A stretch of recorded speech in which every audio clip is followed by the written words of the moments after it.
Chapter 99. Tournament Preparations. Mjollmile hurried back to his shop. He could have sent a butler ahead of him, but decided not to. Would he really wait for me? Somewhat worried, he entered the shop. When he did, he saw that adorable girl resting on a couch.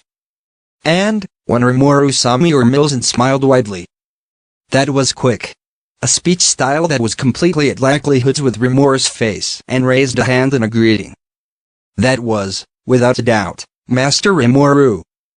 Having confirmed that, Mjollmile expressed his heartfelt happiness that Rimuru was still alive and well.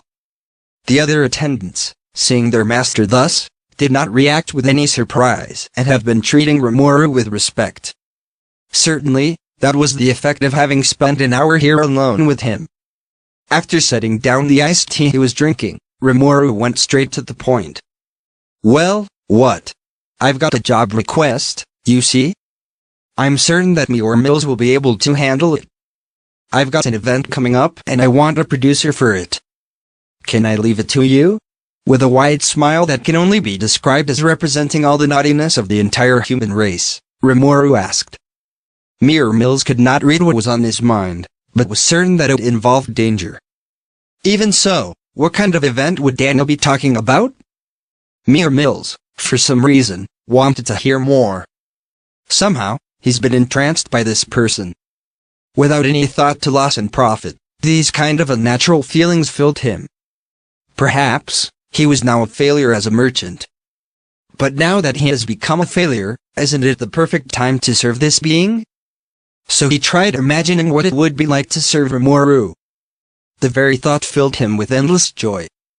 Thus, he heard Rimuru's explanation. He disclosed a shocking proposal. Tempest will be holding a tournament soon, and he wanted to leave it in Mjollmile's hands. He had described it as amusement, but, in short, it really is just a spectacle for the masses. They will create a coliseum to hold 10,000 people to watch and cheer for the contestants. Average people also have the right to watch, perhaps with an entrance fee. It's fine, however, if the entrance is free. As long Tempest's dining and lodging are properly advertised. More importantly, moving the 10,000 guests around. Though the highways have been prepared, there's a need to manage the carriage transportation and provisions. Moreover, managing the number of guests. Offering lodging. Just thinking about the wealth that will move here made his mouth water. Tempest dining and lodging is beyond excellent, so accepting the guests will prove simple. The problem is the permanent stimulation of economy and maximizing the profit. That's the whole point behind this tournament. Too amusing. To have prepared such a detailed plan only to leave it in Mjollmile's hands. This should be left to a pro, no? Don't tell me, Mjollmile, you lack confidence? Ha! How cruel. Rimuru-sama is an evil person. I am. But not as evil as you. The two laughed loudly, with a wicked smile on their faces. You do understand that enormous capital will be moving around here, right? This is Mjollmile's field of expertise. I will produce results Rimuru-sama will be completely satisfied with. Enormous capital will flow at this event. Just as Rimuru says. What a terrifying being. Just how far he can see. On that note, I may see another way to use the healing medicine. It is possible to be restored as long as one is not dead, I believe. So perhaps we could sell it to the participants and, the true goal is advertising, right? So that people visit Tempest many more times from now on, right? Based on that goal, my job would be as expected. I'm glad I decided to leave this to you, Mjollmile. I don't mind if the tournament does not produce any profit. I want to come again. If people leave with that feeling, then we have succeeded. I'll leave the invitees to you.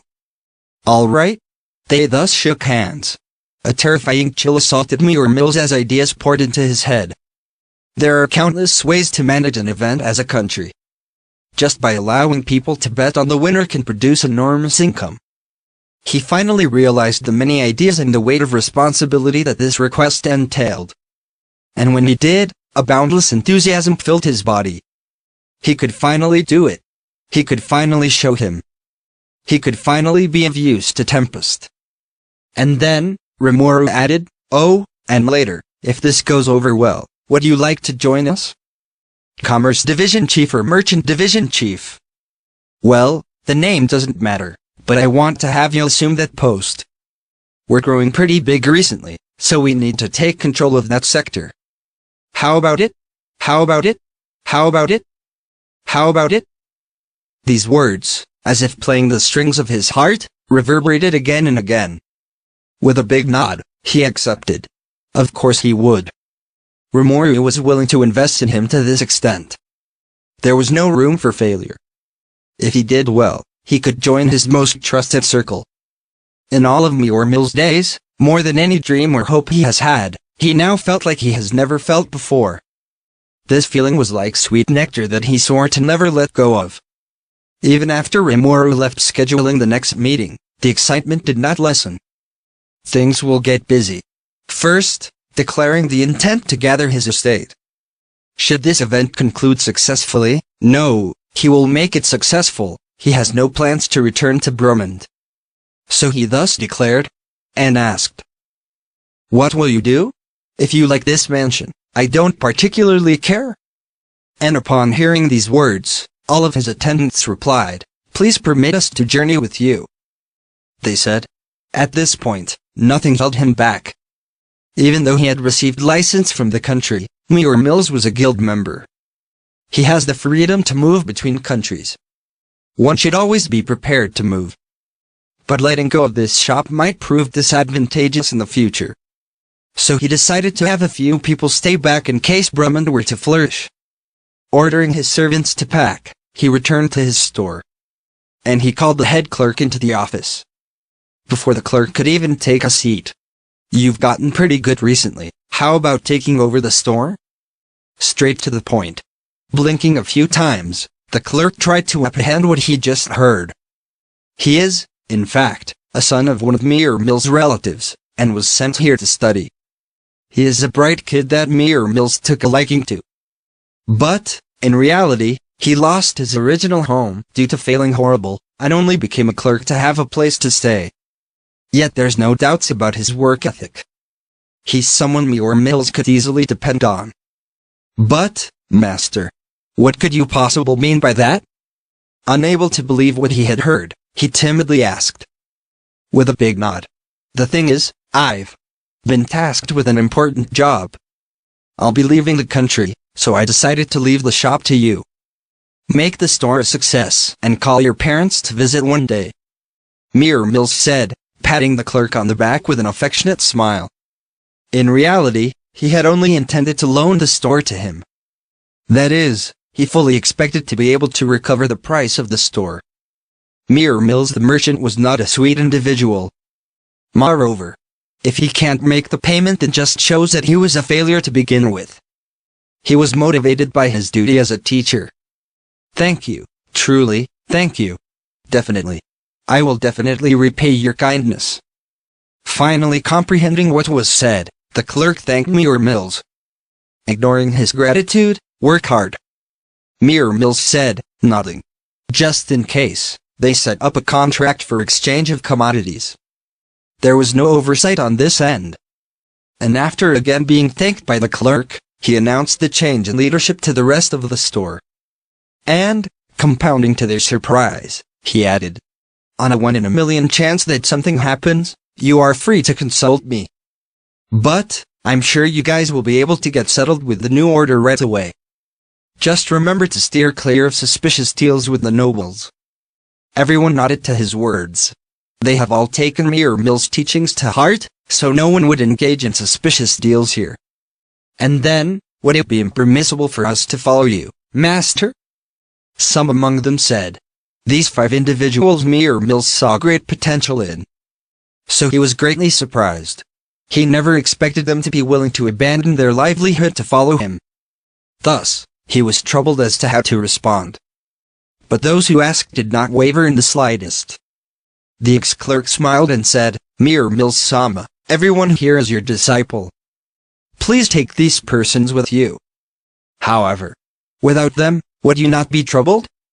So you were worried about that. I, too, have taken to your teachings, you know. Mjollmile nodded once to these reassuring words. Thinking about it, trusted people with whom he had worked on important duties are truly precious. So he decided to accept the proposal. Thus, after overseeing the preparations for the move, Mjollmile set off towards Tempest. After parting with Mjollmile, I sighed in relief. Thank goodness he accepted. Having a tournament is fine and all, but how should we take advantage of it? That was the thought that started this all.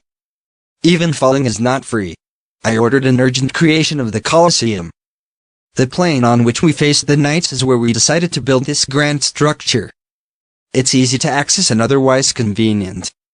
We declared that the tournament will be held along with the Demon Lord proclamation ceremony. We also decided to allow any powerful being from the Jura Forest to participate. In short, we're also seeking for new recruits. Since we're becoming a legitimate state, it's probably a good idea to add more powerful beings to our ranks. Other Demon Lords scout for devil subordinates to increase their influence, but it's unclear whether said devils are truly strong. However, since they'll be fighting this time, we'll be able to tell their strength right away. On that note, there's a problem of too few participants and too many spectators. If we only display the power of my cabinet, the vagrant devils will probably be dissuaded from rampaging at will. Those fools who decide to cause mischief regardless will be erased. If possible, I'd rather we add them to our ranks before that happens. After all, they say the angels will come invading. Though that was my first time hearing that, I hardly see a reason to stop our progress. I desire a pleasant and comfortable life. Which is why it might be a good idea to further increase our fighting strength. So rather than targeting the famous clans, I would much rather gather strong individuals and confer a reward upon the winner. Monsters are hardly interested in coin, so I proclaim that I will grant any reasonable wish. So hopefully a large number of participants will show. Otherwise, this would hardly be a show. To someone who enjoyed those end-of-the-year fighting shows on TV, this is ideal entertainment.